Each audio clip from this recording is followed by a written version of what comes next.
Bonjour et bienvenue dans cette toute nouvelle vidéo pour les premières en enseignement scientifique, qui sera la toute dernière vidéo d'ailleurs de l'année première, je pense.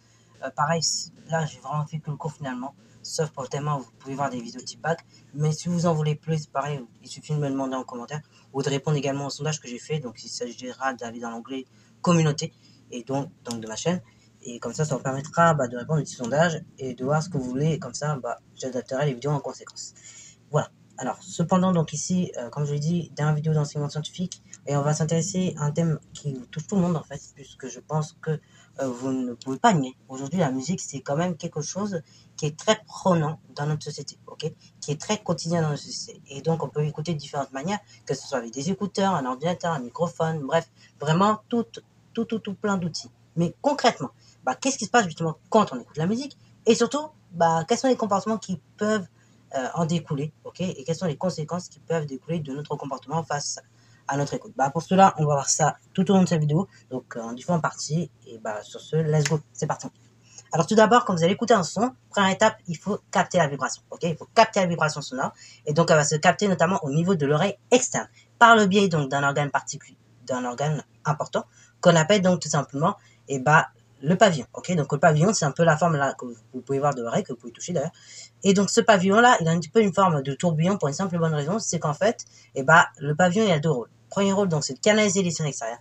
Et deuxième rôle, c'est surtout de le transmettre comme ça à l'oreille moyenne, voire interne, par le biais justement du conduit auditif. Ok.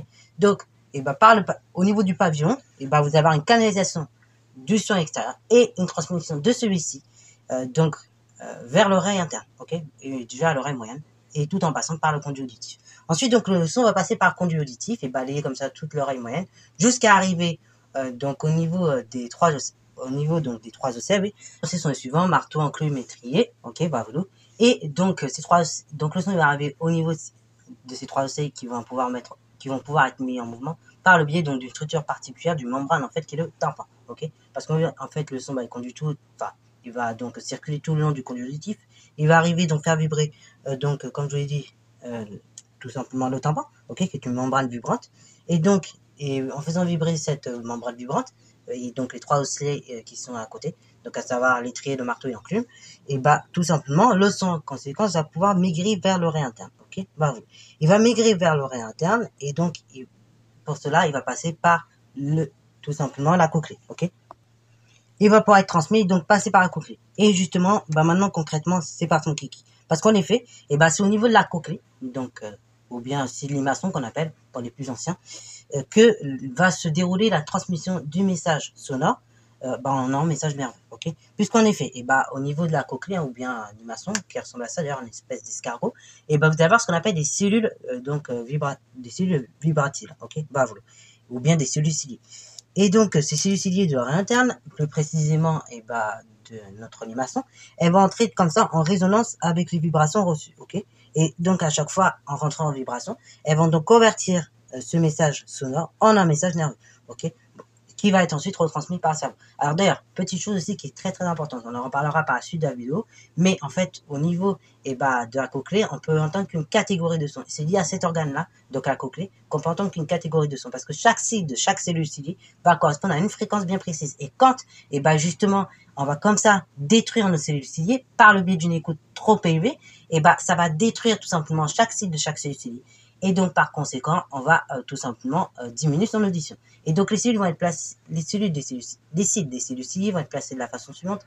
C'est-à-dire que, en fait, les cils qui vont capter les graphes, ok, vont être placés de manière beaucoup plus éloignée que les cils qui vont entendre des sons aigus, ok. Et donc, en général, on va avoir plus tendance à perdre des fréquences des sons aigus que des sons graves, ok. C'est pour ça qu'à un moment, pour quelqu'un qui est vieux, je crois que je l'avais déjà dit en troisième, un vieux va plus entendre qu'un discours bien construit, parce que ce sont vraiment les sons aigus qui aident à bien articuler et qui aident tout simplement à la transmission des discours. Et d'ailleurs, petite précision aussi, peut-être que pour ceux qui font spé physique, c'est pas un mystère, mais je vous le dis quand même, je le rappelle, pour les sons aigus, donc, ce sont les fréquences de très haute fréquence, ce sont les sons de très haute fréquence, donc autour de 20 000 Hz ou bien 20 kHz, tandis que les sons graves, ce sont les sons avec les plus basses fréquences, autour de 20 Hz.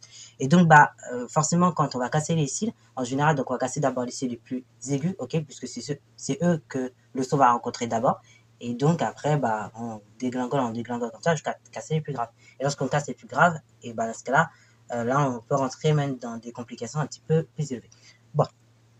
Bon, tout ça pour dire que tout simplement chaque site de chaque CUCD va donc comme ça prendre le message sonore, ok, et donc le convertir en un message nerveux. Ce message nerveux donc va être véhiculé tout simplement vers le cerveau par le biais du nerf auditif, ok. Alors, et comme je disais, ces CUCD elles sont très fragiles et selon la perturbation que vous leur mettez, elles peuvent se casser automatiquement, ok. Et ces dégâts donc ils peuvent même se casser et cela est irréversible. Et donc dans le cerveau, il va y avoir deux types de nerfs exactement pour tout simplement la partie auditive, ok. Puisqu'en effet, à partir du moment où votre son il est passé des cellules ciliées, donc sous la forme d'un message nerveux en direction du cerveau, ok, par le biais du nerf auditif, il va être redistribué à différentes aires, ok, comme vous pouvez le voir sur ce schéma là.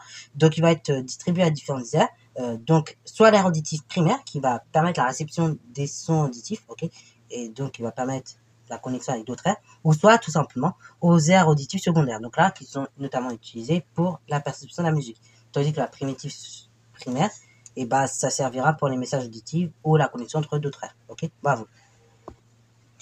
Et donc dernière chose aussi que je voulais préciser dans ces parties, et après on passe tout simplement à la suite, c'est qu'également quand vous avez un son qui est beaucoup trop fort, ça veut dire qu'aussi concrètement, en plus d'endommager les cellules ciliées, et donc elles se cassent de façon irréversible, vous allez aussi par conséquent surstimuler votre système, ok, des nerfs.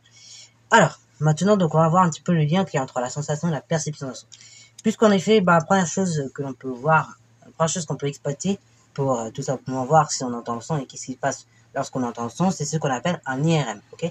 Et donc cette IRM va permettre de visualiser comme ça lorsqu'un son va être produit les différentes zones cérébrales activées, ok, par justement ce stimulus, ok, auditif. Cette technique d'imagerie cérébrale va montrer que certaines aires sont plus activées que d'autres, lorsque votre son va arriver. Et notamment, on va distinguer différentes aires que j'avais expliqué précédemment. Donc l'aire tout simplement auditive primaire et l'aire auditive secondaire, ok. Donc la primitive primaire, c'est notamment pour les différents messages classiques et elle va permettre de faire la liaison avec d'autres aires, tandis que l'aire secondaire, l'aire auditive secondaire, ça permet d'entendre la musique, ok. Bravo. Voilà, et donc en conséquence, selon ce qu'on peut faire, ok, selon le message, dans ce cas-là, qu'est-ce qui va se passer? Et tout simplement, le son, non seulement il va être redistribué à différentes aires, et une action en plus peut être reproduite, ok. Voilà. Alors maintenant, je vous propose qu'on s'intéresse donc à la santé auditive, ok.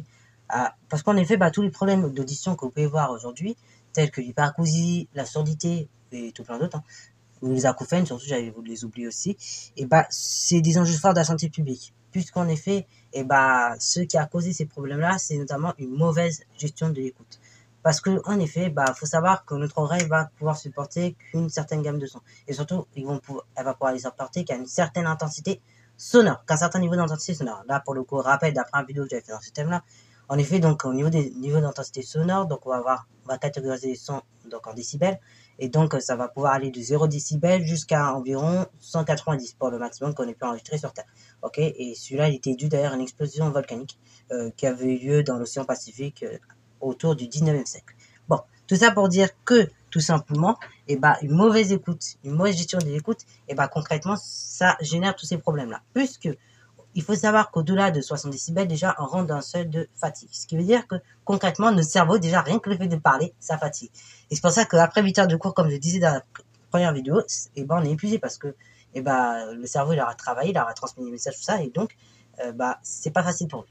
Okay, au-delà de 80-85 décibels, donc on rentre dans un seuil de risque. Okay, le seuil de risque, c'est quoi? C'est tout simplement que le son, en fait, il va rentrer dans l'oreille et il y a un risque qu'en rentrant dans l'oreille, vu que l'intensité sonore est trop élevée, le niveau d'intensité il est trop élevé, ça risque de détruire par conséquent les cellules, ok, les cellules ciliées.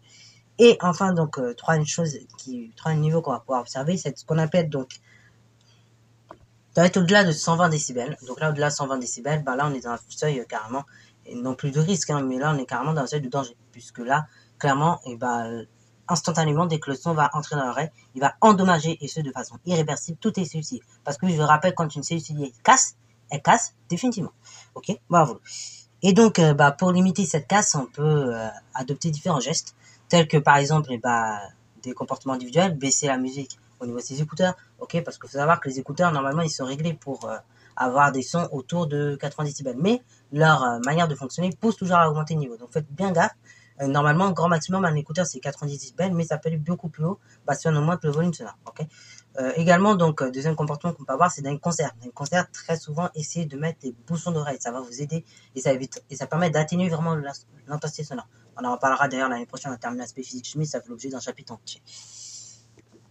Et voilà, c'est à peu près tout pour les différents objets qui permettent d'atténuer comme ça les différents effets de, la survenue de ces maladies-là. Mais au cas où, on peut également mettre un implant auditif. Et donc là, cet implant auditif va permettre de limiter la casse. Limiter la casse, pourquoi? Parce qu'en effet, ça vous permettra d'entendre un peu. Du moins, ça va amplifier le peu que vous entendez, mais ça va pas réparer la casse, malheureusement. Donc, voilà, c'est tout pour cette vidéo. J'espère qu'elle t'a plu. Si c'est le cas, n'hésitez pas à la liker, commenter et bonne station en mathématiques ensuite.